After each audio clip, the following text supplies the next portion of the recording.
যদি 4টা কাজ করে তো জান্নাতে সরাসরি চলে যাবে, জান্নাতের সব দরজা খোলা। 1, 5 ওয়াক্ত সালাত, 2, রমজান মাসের রোজা, সেম। 3, স্বামীকে মেনে চলা, দিতে লাগলেও মিঠা লাগলেও। 4, জেনায় লিপ্ত না হওয়া। তাহলে জান্নাতের সব দরজা খোলা। তখন কিছু কিছু দিনী বোনেরা বলে, আব্দুর রাজ্জাক সাহেব, আপনি তো এই কথা বলেন, প্রায় দিনই বলেন, আপনার এই কথা আমাদের মুখস্থ আছে যে স্বামীকে মেনে চলতে হবে দিতে লাগলেও মিঠা লাগলেও। যে খায়রুন নিসায়ে, সবচেয়ে ভালো মহিলা, সবচেয়ে ভালো, মানে সরাসরি জান্নাতে যাবে। ওরা কারা? 1, স্বামীর সাথে কথা বললে হাসি মুখে বলে। 2, স্বামী আদেশ করলে পালন করে। 3, স্বামী বাড়িতে না থাকলে নিজেকে হেফাজতে কন্ট্রোলে রাখে, কারোর সাথে গল্প করে না, দেবর ভাসুরের সাথে গল্প করে না, কারোর সাথে মোবাইলে প্রেমের গল্পে জড়িয়ে পড়ে না। এই 3টা গুণ যার আছে সে হলো সবচেয়ে ভালো নারী। তার তো একটা হলো স্বামীকে মেনে চলা। 1, স্বামীর সাথে কথা বললে হাসি মুখে বলে। 2, স্বামী আদেশ করলে মেনে চলে। 3, স্বামী বাড়িতে না থাকলে নিজেকে হেফাজতে রাখে। এই হলো সবচেয়ে ভালো নারী। তো স্বামীকে মানা তো থাকলোই। আবার দেখেন, রাসূল সাল্লাল্লাহু আলাইহি সাল্লাম একদিন বলছেন, নবী ফিল জান্নাহ, নবীগণ জান্নাতে যাবেন, শহীদেরা জান্নাতে যাবে, সত্যবাদীরা জান্নাতে যাবে, মহিলারা জান্নাতে যাবে। এই কথা বলে থামলেন না, মহিলাদের ব্যাপারে বলতে লাগলেন, হ্যাঁ, ওই সব মহিলা জান্নাতে যাবে যারা স্বামী কোনো সময় রাগ করলে হাত ধরে বলে, যতক্ষণ পর্যন্ত আপনি খুশি না হবেন ততক্ষণ পর্যন্ত আমি কোনো কিছুই খাবো না। এ হলো জান্নাতি নারী। তো শেষ বাক্যটা কি আসলো?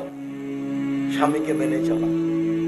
আমি কি করতে পারি? আমি আপনার সাথে আছি, আমি আপনার দিনী ভাই, আপনি আমার দিনী বোন, আপনাকে আমি অনেক ভালোবাসি, আপনি পরকাল লাভ করেন, কিন্তু আপনার স্বামীর মুখ খারাপ, দিতে লাগলেও মিঠা লাগলেও এই স্বামীকে মেনে চলতে হবে, অন্যথায় খোলা তালাক দিয়ে সরে দাঁড়াতে হবে। মাস মাস কথা বলবেন না, সপ্তাহ সপ্তাহ কথা বলবেন না, মন ভারী করে থাকবেন। আর মেয়েকে বলবেন তোর বাপকে পানি দিয়ে, বৌমাকে বলবেন তোমার শ্বশুরকে খাবার দিয়ে এসো। আর কেউ যদি না থাকে, স্বামী যদি 1 গ্লাস পানি চাই, সামনে নিয়ে এসে থপকস করে ওর উঠে চলে যাবে। এটা কি হবে? এটা হবে না। আপনাকে স্বামীকে মেনেই চলতে হবে।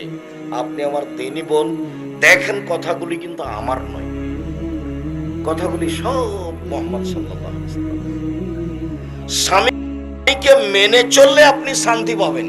আমি আপনাকে 2-1টা পরামর্শ দিই, 2টা কাজ করবেন জীবনে। 1, কোনো সময় অভিমান করবেন না। অভিমান কি জিনিস? শোনো, এই রোজাতে তুমি আমাকে একটা শাড়ি কিনে দিও, এটা নাম হলো অভিমান। শোনো, রোজা শেষ হলে আমাকে একটু আমার বাপের বাড়ি যেতে দিও, এর নাম হলো অভিমান। অভিমান যদি 2-1টা পূর্ণ না হয়, তখন শয়তান আপনাকে বলবে, দেখলি তোর স্বামী তোর কথা মানে না, দেখলি তোর স্বামী তোর কথা মানে না। তখন আপনি এক পর্যায়ে বলবেন, হ্যাঁ তুমি তো আমার কোনো কথাই মানো না। এই শয়তান বলতে পাবে এগুলো কথা, আপনাকে বেকায়দায় ফেলতে পাবে, যার জন্য আপনি কোনো সময় অভিমান করবেন না। যাহাই বলিবেন তাহাই করিব, আপনার পায়ের নিচে থেকে নিজেকে বিলিয়ে দিতে চাই, আমার কোনো প্রকার আপত্তি থাকিবে না। কাপড় মোটা হলেও কিছু বলিব না, কাপড় চিকন হলেও কিছু বলিব না। আপনি যাহাতেই খুশি, আমিও তাহাতেই খুশি, আমার পক্ষ থেকে কোনো প্রকার আপত্তি অভিমান থাকিবে না। তখন দেখবেন সংসার কি হচ্ছে, সুন্দর হচ্ছে, শয়তানের কোনো কাজ পায় না, শয়তানের কোনো কাজ পায় না। আর একটা, প্রতিবাদ করবেন না। হ্যাঁ, তুমি আমার মাকে গালি দিলে কেন? হ্যাঁ, তুমি তুমি এটা করলে কেন? এর নাম প্রতিবাদ। প্রতিবাদ করলেই শয়তান সুযোগ পাবে। দেখ, এই যে তোকে মানলো না, এই যে তোর মাকে গালি দিল, এই যে তোর বোনকে গালি দিল, এই যে এই কথা বলো, শয়তান আপনাকে খালি খেপিয়ে তুলবে। আর আপনি যখন প্রতিবাদ করবেন তখন ওয়ে খেপে যাবে। ওয়ে খেপে গিয়ে বলবে, এই বাড়াবাড়ি করিস না, তোকে তালাক দিয়ে দেবো। তো তুই দে, তুই তালাক দে, তো যা, 1 2 3 যা, চল যা, 3 তালাক। এখন এখন বলছে যে হুজুর বলছে যে 1 রাতের জন্য বিবাহ দিতে হবে। এখন বাঁচার পথ পেলে আব্দুর রাজ্জাক সাহেব যাও, তো বলছে মিথ্যে কথা বলে। নাউজুবিল্লাহ, আমি জীবনে কোনোদিন মিথ্যে কথা বলি? আল্লাহ নবী 3 তালাকে 1 তালাকই বলেছেন। আমি বলছি আপনার সংসার বহাল আছে, বউ আপনি নিয়ে চলতে পারেন। 90 দিনের মধ্যে বউ ফেরত নিলে কোনো সমস্যা নেই। 90 দিন পার হয়ে গেলে আবার বিবাহ পড়াতে হবে। অন্যের সাথে আব্দুর রাজ্জাক সাহেব না না না না না, আপনার সাথে। তো শয়তানকে সুযোগ দিয়েন না। আপনি আমার দিনী বোন, আপনার সাথে আবার কথার ফাঁকে ফিরে গেলাম, মুখ খুলবেন না। এসেছেন একটা দিনী বৈঠক, একবারে চুপচাপ থাকবেন। আরেকজন গায়ের উপর দিয়ে চলে গেলে আপনি মুখ খুলবেন না। সম্মানিত দিনী বোন, 4টা কাজ করলে জান্নাতের সব দরজা খোলা। 1 5 ওয়াক্ত সালাত যে কোনো মূল্যে।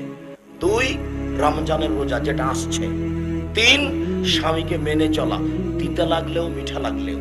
যেহেতু আপনি এর সাথে চলতে চাচ্ছেন, তো আপনি ওর তিতা মিঠা হিসাব না করে মেনে চলেন। 4 জেনায় লিপ্ত হয়েন না। হয়ে গেলে তওবা করেন, আল্লাহ মাফ করে দিবেন। জান্নাতের সব দরজা খোলা, যেটা দিয়ে ইচ্ছে যেতে পারবে।